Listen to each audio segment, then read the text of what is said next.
Well, let's start then in George. And this is where pathologists are in this continuous struggle to identify some of the bodies retrieved from the ruins of that collapsed building.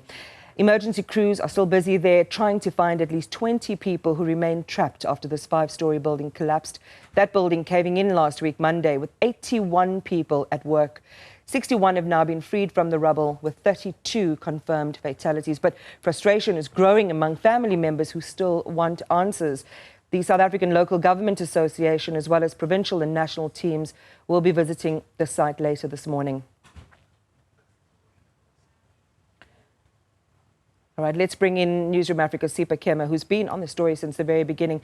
Sipha, good morning to you. You've been following all the twists and turns, the highs and the lows. Some people fortunately retrieved alive, good news for their loved ones, and others not so fortunate, just really mired in that tragedy and in mourning this morning. Tell us what's the latest. We know that we're expecting again some high-level delegations to come and have a look at what's going on there, but just give us an update as to what's been happening so far until this point. Well, so far, Iman, death toll is still sitting at 32. That was confirmed yesterday at the briefing by the Minister of Public Works and Infrastructure, Sipha Kema, and also 20 unaccounted for. Now, you're mentioning some of those families that were unfortunate and the loved ones that were buried under the rubble have been confirmed as deceased, and some of them, of course, passing away on site and some in hospital. But we have a guest here, but we'll rather hide his identity, and he doesn't want us to reveal his identity and keep him anonymous. His brother was one of those that was actually found under the rubble deceased, but they managed to identify him. Fortunately for him, as you know, that there's been an issue with identification of those that are deceased. Right now, pathology services are being used, DNA matching, fingerprints, as well as looking at those marks such as your tattoos, birthmarks, piercings, that will help authorities identify the deceased. 6 have been identified so far. I think let's bring him in as well. Bhuti, siqale sithethe ngobhuti wakho lona uswelekileyo. Eqaleni niyifamily nizive njani xa nixelelwa ukuba ngomnye wabo aswelekileyo? Yeah, kuhlungu kakhulu it's very painful nangoku asikwazi usibamba, but it's just that sibadala sesiyazama nje sikwazi usibamba, but it's very painful ne. Asikwazi usibamba, even our heart is very painful by now.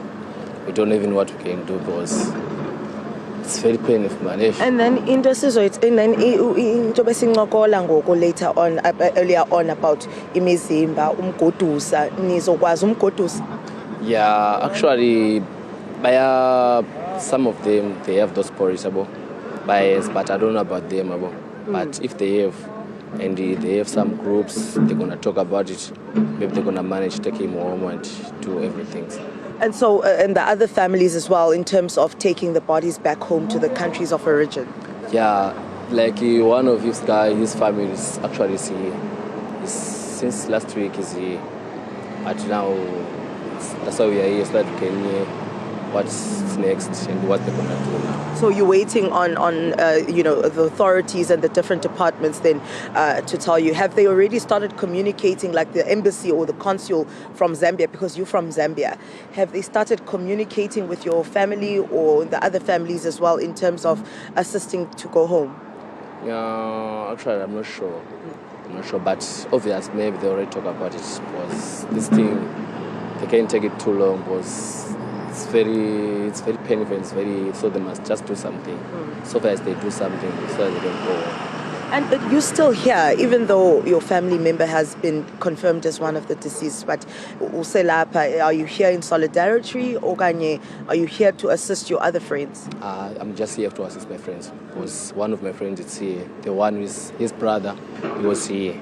He's also here? Yeah, but I don't know where is he now. So we are here to visit him. That's why we are here. All right. Thank you so much. That's one of the family members or loved ones of the deceased from the George collapse, Iman. Of course, telling us about, you know, that some of the families from other parts of the country have actually, so other parts of the continent have actually come down to South Africa to start the process of repatriation. But some families are in need, as we heard from the Deputy Minister of International Relations yesterday, Mr. Alban Bottas, telling us that there are some families that are struggling with repatriation, but they are in communication with some of the country consul like Mozambique, Zimbabwe, Malawi as well. And we just spoke to the gentleman we just spoke to now. He's from Zambia. His family's from Zambia. So he says that his family has already also begun the processes of taking his brother back home to Zambia. Again, just hearing all of these recollections and accounts of who is waiting, the anticipation, the anxiety.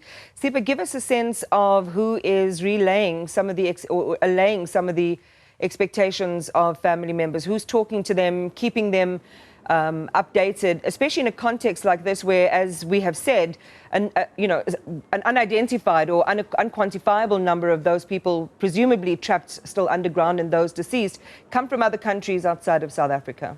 Yeah.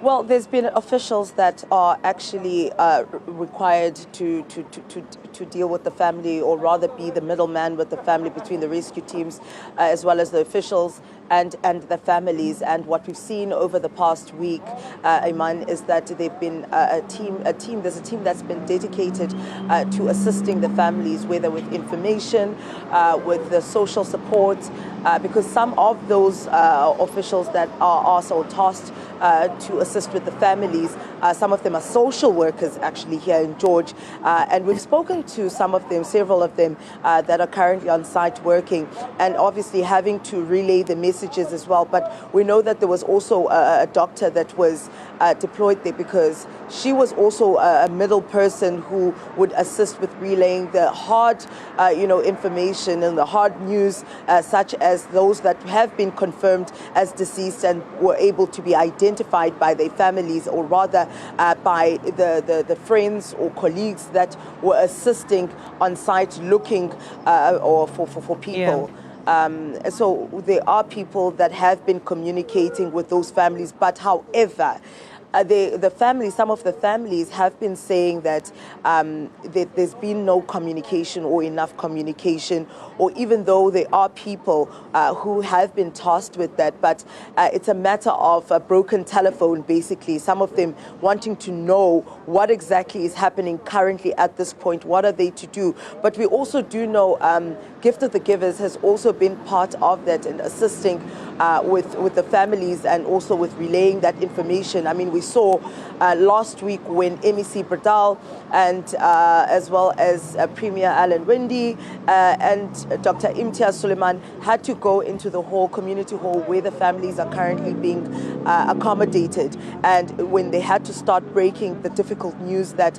they're going to change to demolition, they're slowly moving from rescue to recovery, when they brought on the big machinery to start with the demolition process. Those hard news, they had to all go in there themselves and deliver to the families. Just a final quick one, Sipha, before I let you go. And this is, where's the employer? Still, over the last couple of days, this question has come up often. Where are the contractors? Where are the developers? Even if this investigation is ongoing, which it must, that missing link of humanity and empathy for people who worked on the site, for their families who are in such anguish and trauma today. Has there been any sign of them? Has another statement, perhaps in solidarity with the families, been released? What has been forthcoming from the employer?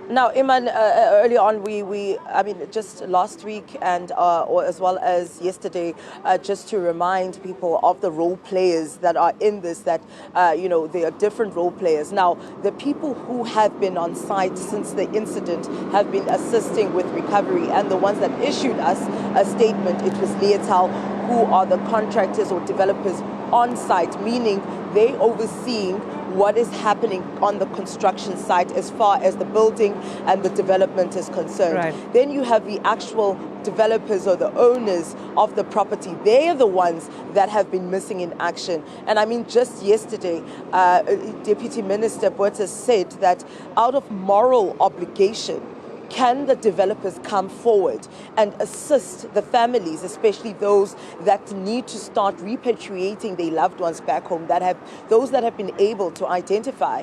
And that's the call that has been coming from all authorities, but still, Iman, still no word from the developers and the contractors. And also, as far as the investigation is concerned, is that they're still not coming up and they're still not being able to contact them. But however, they have been contacting the developer that was overseeing the construction site. Those, as Minister Sipha Kema said, they are part of those that are currently being investigated, such as the engineering consultants, the architects as well. But however, the actual developers and owners are nowhere to be found.